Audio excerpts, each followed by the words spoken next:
Welcome to the Autonomic Homeostasis Activation Podcast. I'm Tom Powles. And I'm Ruth Lorensson.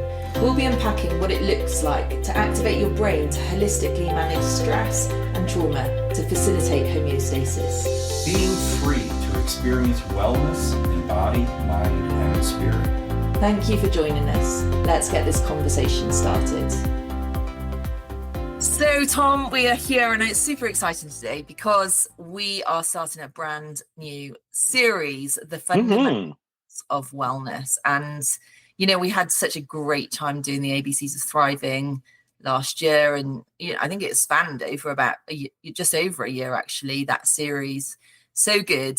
But we're moving into this different space now, the fundamentals of wellness, and I couldn't be more excited. I feel like we're going to have some really great conversations, kind of give our listeners some real handles of wellness and continue this theme of thriving as well within that, because they're not separate. It's a continuation. And that's really, isn't it? But do you want to share a little bit about your thoughts on this series and like why? I know you're excited about it too. I am very excited about this.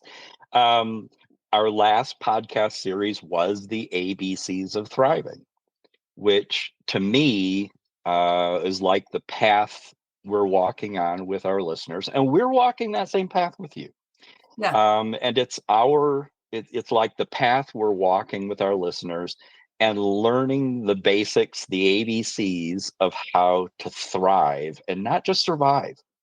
Because adversity, for example, accept adversity, that's a thing. And we encounter it. That's just part of human experience. The ABCs of Thriving is the path we're walking. And this series is the ground beneath our feet on that path of thriving. And the ground beneath our feet is wellness, and more specifically, the fundamentals of wellness. What is wellness? How does that function? What goes into that? How do I promote that in my own lifestyle? What are the kind of choices and decision points? And this is very much a function of the continuation of each of our journeys on that path.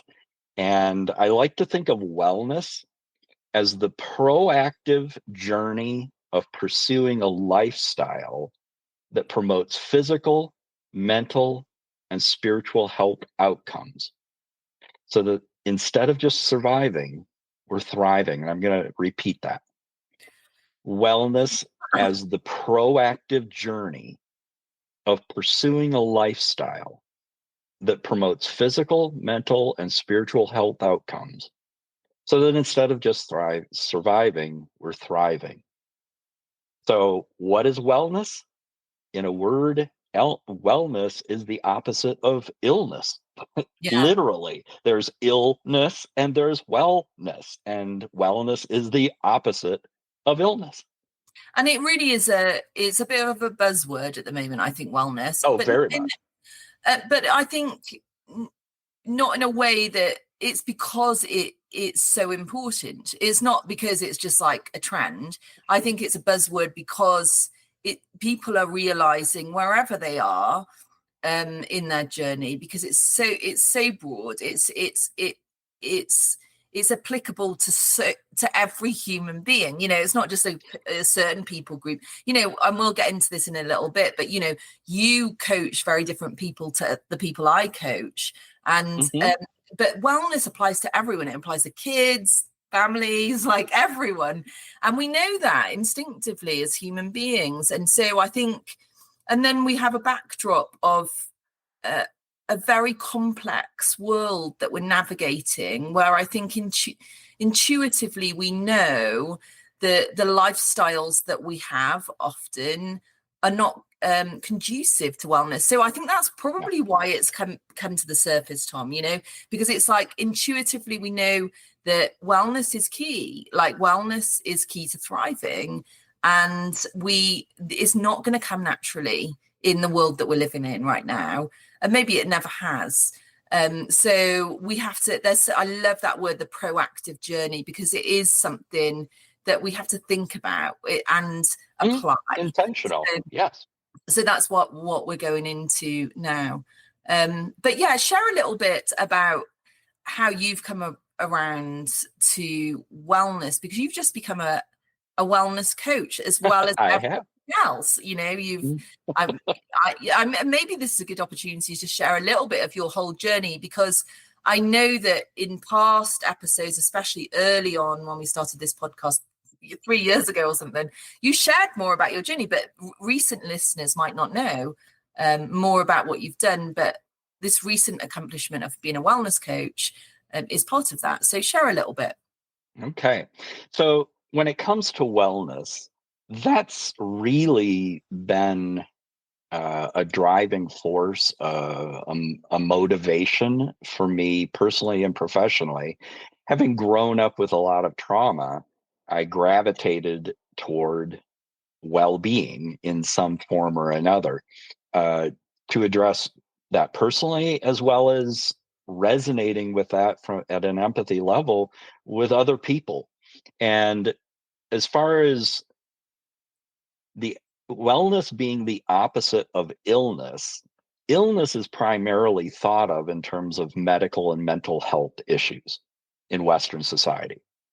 And those are the two primary ways that people consider illness. Say illness, and they think primarily of medical and then mental health. And in the past, the counselors were spiritual leaders and teachers and things like that. So there were these professionals that occupied these spaces.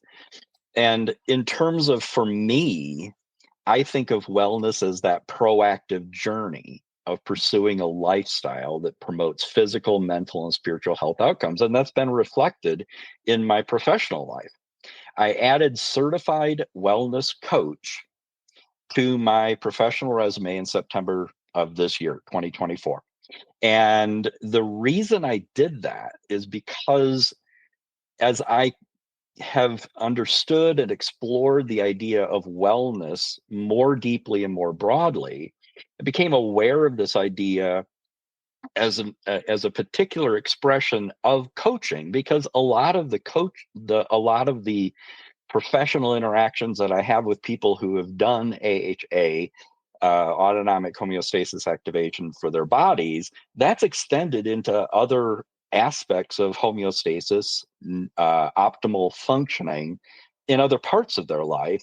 And because what would normally have been a mental health issue ongoing, weekly sessions talking about like an Iraq war vet who has struggled with PTSD for years, with ongoing weekly therapy sessions. He does AHA and he doesn't have PTSD. So when they want to explore other areas of their life and the applicability of the brain's ability to normalize and optimize function, it turns into coaching, because it wasn't directly dealing with a mental health issue, because that wasn't really the issue anymore. They just wanted to thrive because they were no longer having to just survive. So in a broader perspective, my journey in supporting people's well-being began with a Master of Divinity and a decade and a half as a professional spiritual leader. And I added a master's degree in clinical counseling and national certification and licensing as a psychotherapist in 1997. And now, don't do the math, but it's a couple of years from now, we're 30 years into this. And with the certification in wellness coaching, the way I can support people's well-being has expanded again. So for me, it has been spirit, mind, and now body with wellness coaching. So autonomic homeostasis activation, or AHA, the somatic homeostasis, the AHA problem solving for cognitive homeostasis, and AHA spiritual formation, spiritual homeostasis, that experience of the transcendent self, have been instrumental in the ways I can support people in their journey of wellness. And what I found is that where wellness and coaching diverge and are differentiated from mental health counseling or spiritual formation. That's really fit for me, for body, mind, and spirit, a holistic approach to supporting people's well-being. And you've had your own experience with this, and we're kind of journeying together here a bit with the whole wellness coaching. Maybe Yeah. share a little bit about your experience with that. Yeah, I will do. And but before I do that, I think this is I just want to share with the listeners. Me and Tom have had hours and hours of conversation about, and we'll kind of dive into this just after I share a little bit, but hours of conversation about the differences between, and I think it's a conversation, a national conversation that's happening of international, yes. Yeah, of how, we've got mental health, we've got coaching, we've got all these different things. How do they fit together? And I think there's a rigorous care to make sure we give the right coaching or therapy to the right people and make sure that's done well. But I think where we've landed, Tom, and we'll go into this in a little bit, but is this, that actually there is a holistic nature to this. And I think, even when you look at medicine or, I think people are kind of veering towards that where it has been compartmentalized much more before.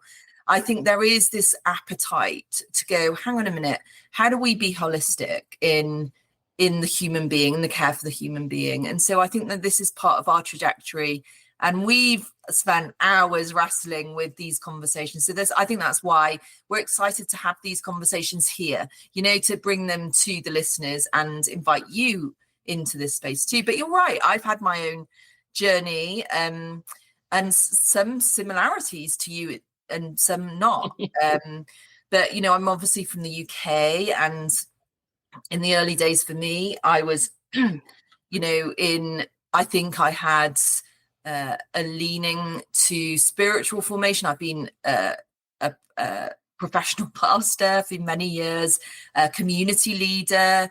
I set up a nonprofit, Love Bristol, in Bristol. And so when I think back to those times, Tom, I think of actually even in those early years for me, there was a desire for community wellness and spiritual wellness. I think that's a real, maybe I wouldn't have put those words around it at the time, but it's just there, And so for Love Bristol, the nonprofit, it was about how do we bring health and wellness and thriving to a whole city. That was pretty much at the heart of what I was doing when I set up Love Bristol with the team there back in the day.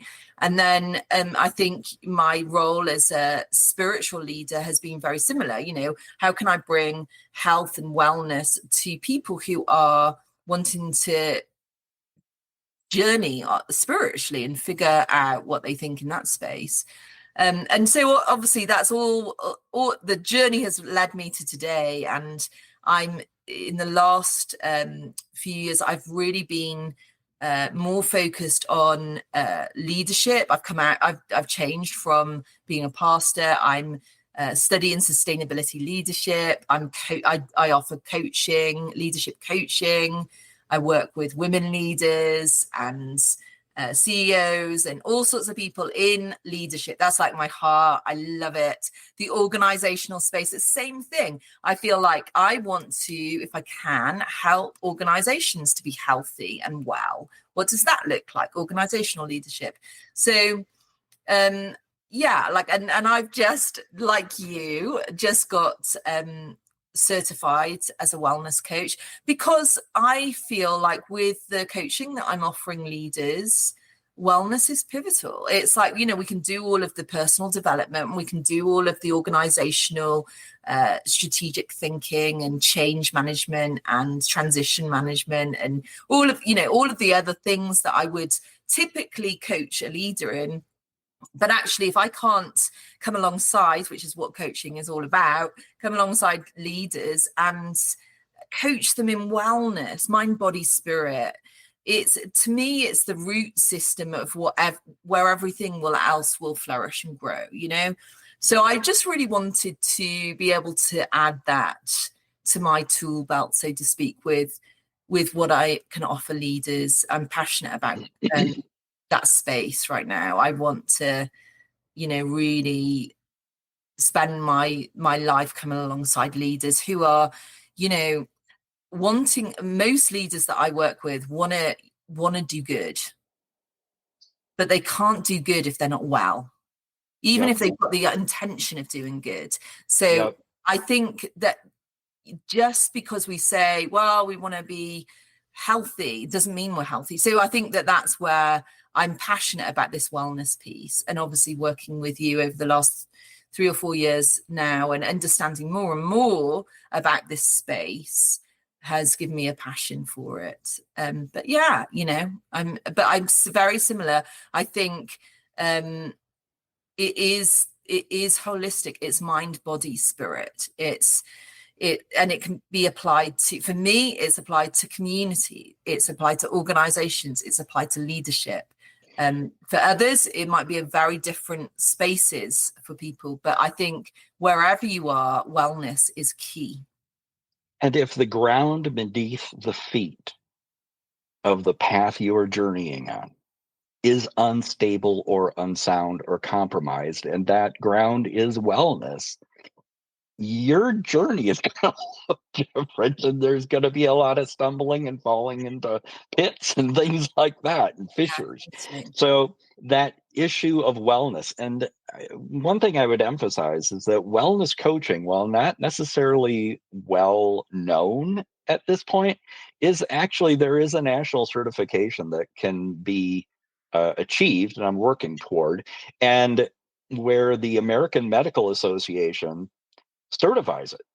Mm-hmm. And it does have diagnostic codes for wellness coaching. It is recognized through research, objective, validated research, that wellness coaching does make a fundamental difference in people's well-being and their experience of medical and physical and mental health issues, because they are all together.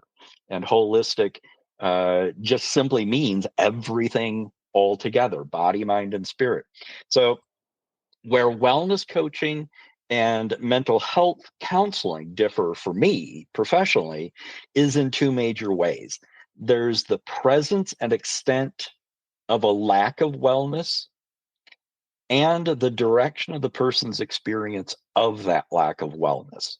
So everyone experiences stress, anxiety, depression, and anger to some degree. That's just human. It's in the nature of our neurobiology. If the degree is profound enough, it's considered a mental health issue. And if to a typical everyday life degree it isn't a mental health issue, but there's still that stress, anxiety, depression, and anger to some degree. The second major difference is directional.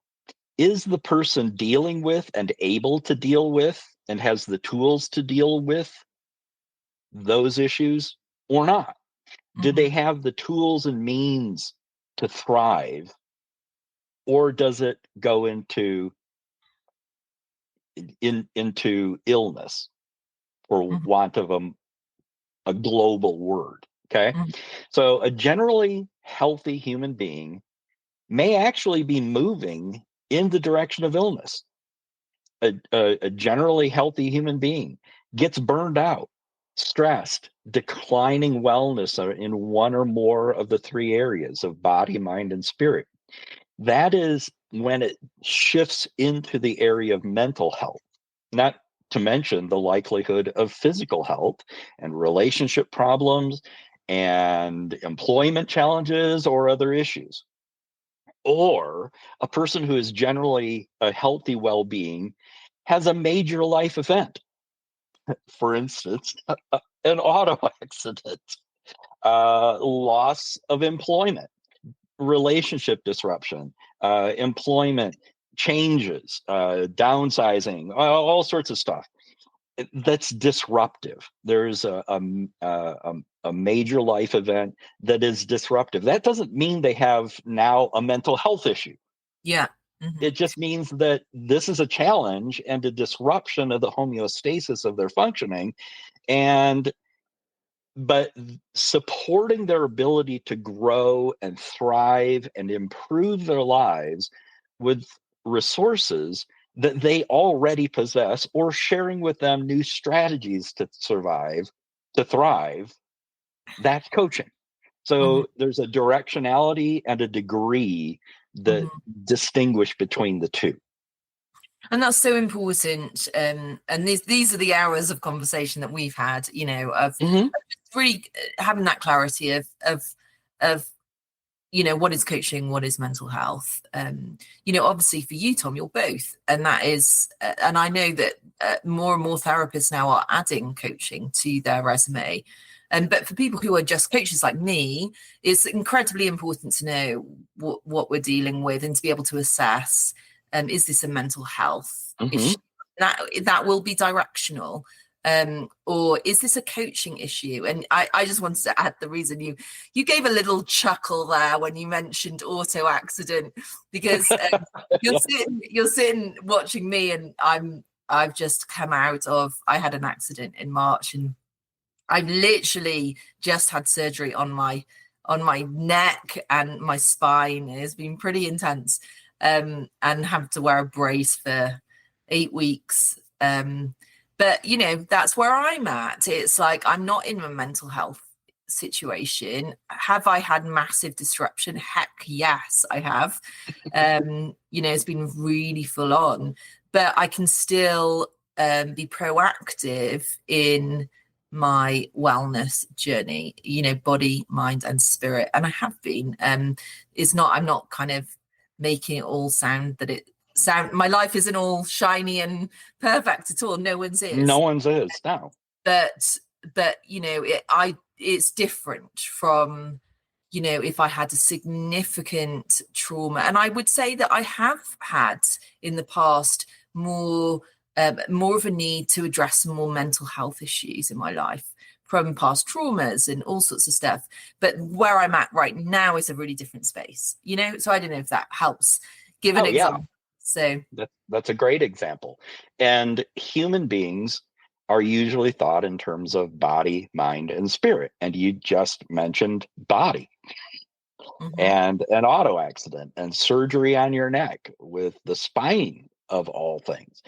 And holistic is a term that is often attached to the three altogether, so that they are thought of together, mutually affecting each other for an overall effect. Like the domino effect, one thing certainly affects the others. For example, for the body, and you're just talking about having surgery.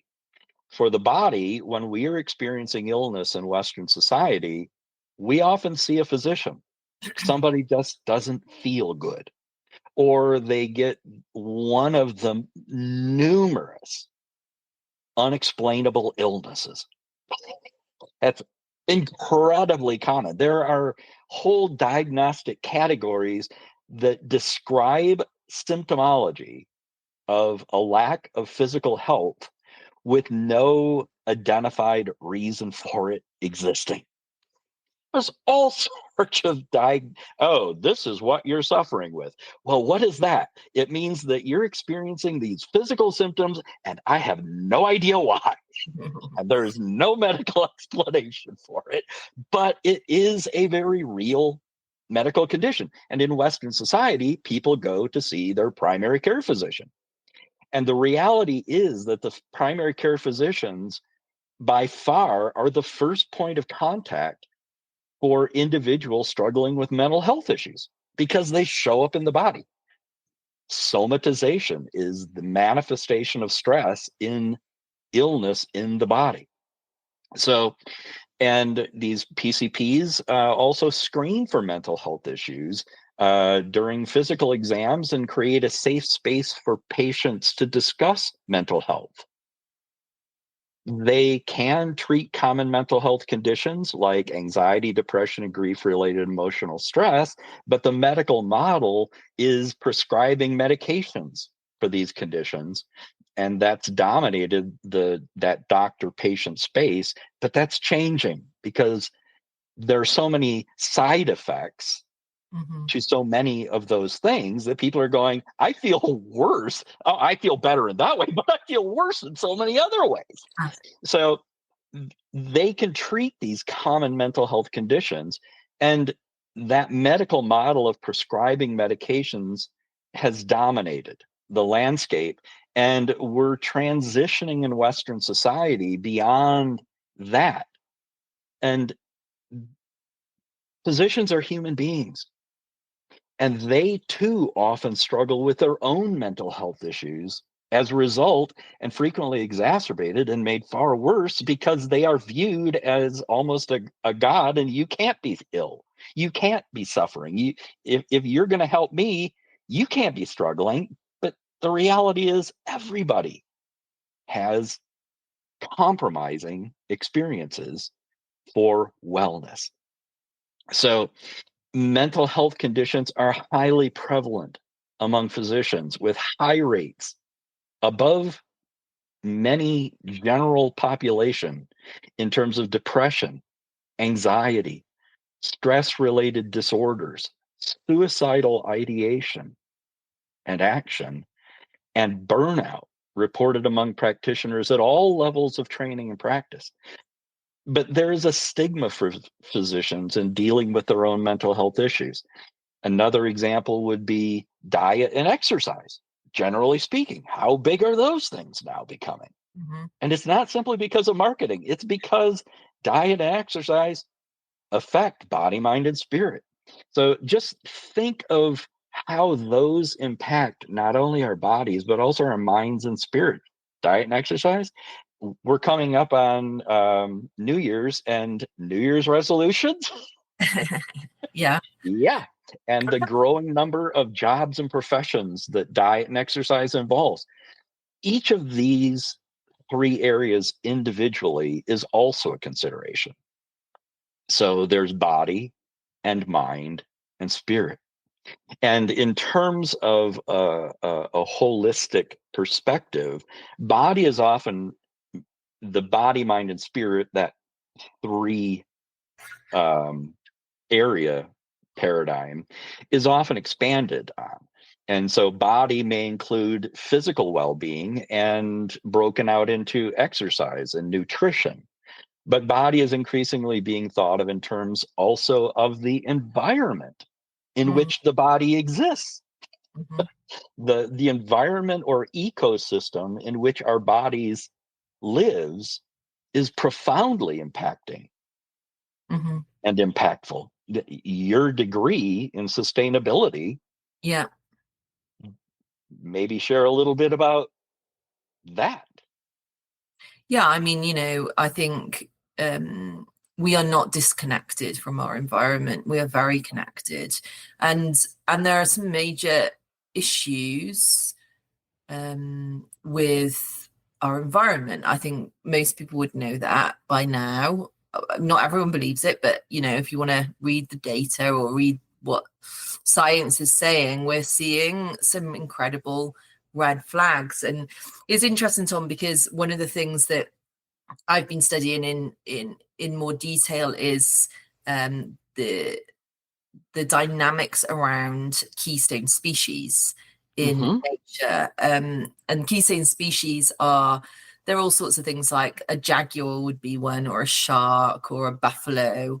And the reason why that term is coined, keystone species, is that they have an impact on they have a disproportional impact on their whole environment. So it's not like they're not just like one of many. They are incredibly pivotal to the health and well-being of their whole ecosystem. Mm-hmm. Which is why when they disappear, we see problems. But the reason I bring it all up is that one of the things about keystone species that's really fascinating to me is that when keystone species start declining, and we've seen this in various different space, different places, like the rhino is one that I'm very focused on at the moment. But when we start seeing them decline due to all sorts of things like hunting or sickness or whatever, it's actually, they're called an indicator species, because when they start declining, it's an indication that something is systemically wrong with the whole environment.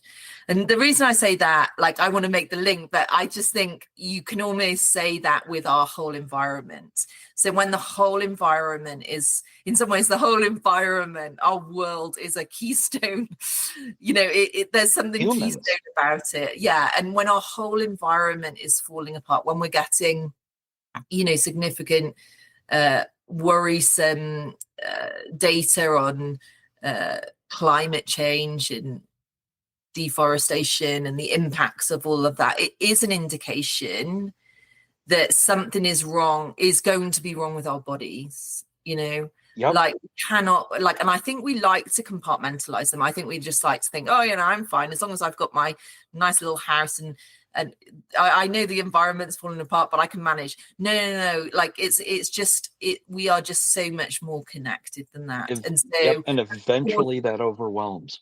It does, and of course it will. Of course I mean, even like, I just think about my kids growing up. I've got an 11-year-old and a 14-year-old, and when I was growing up, I didn't even think about the environment. But they're on the way to school. Some of the conversations are little worries that they have about their future as in humanity, so that will have an impact on their little bodies growing up. Mm-hmm. And so I think that's what I would say about the environment. We cannot, I think, again, if we can align and come nearer to being holistic, whether that is understanding that we're mind, body, spirit, which I loved. You mentioned, I'm studying leadership, and we have a term, a phrase, the triple bottom line, right? In sustainability, leadership, people, profit, planet. That's what we try and coach organizational leaders to make sure that their success is across the triple bottom line. But when I was talking to you, Tom, you said, well, what about the triple bottom line of wellness, mind, body, spirit? And I loved it. I was like, oh my gosh, that's such a good way of putting it. But so it's either the holistic nature of our wellness triple bottom line, mind, body, spirit, but there's also holisticness of our interconnectedness of, we are not just alone. We're not just alone. We cannot embrace wellness just as ourselves. Like, we will be impacted with other people and animals and our environment. And so organisms.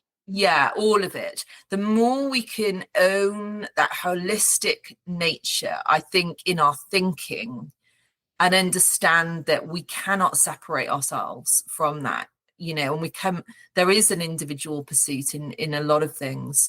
The more and more we can enter into holistic thinking, I think the more we're going to be able to grapple with what wellness looks like. So yeah, anyway. And wellness is about thriving, not just surviving. But if we are not thriving, then we may even threaten surviving. I'll give you this domino effect, the knock-on effect of body, mind, and spirit. Recently was working with a couple who were living in a southern area, and the climate, the heating of that, and storms and hurricanes and things like that, and mold problems. because you can't dry the thing out well enough. And the mold compromising each of them in body, mind, and spirit, they moved away from that area to an area that doesn't have the mold issue, and they are thriving. Called and sent me a message as I coached them through making that transition, that they're thriving, and in terms of their employment and their health and their relationship and all sorts of things. So my point is that Which is why we live in wellness. Colorado. I just want to throw that in there. Because we're proactively wanting to be well. There is that. And seasonal affective disorder, all sorts of stuff. It's these knock-on effects, but we can be proactive in pursuing and supporting our wellness. So the mind, and as far as seeing more than just body, mind, and spirit, body includes physical well-being, nutrition, exercise, the environment that the body exists in.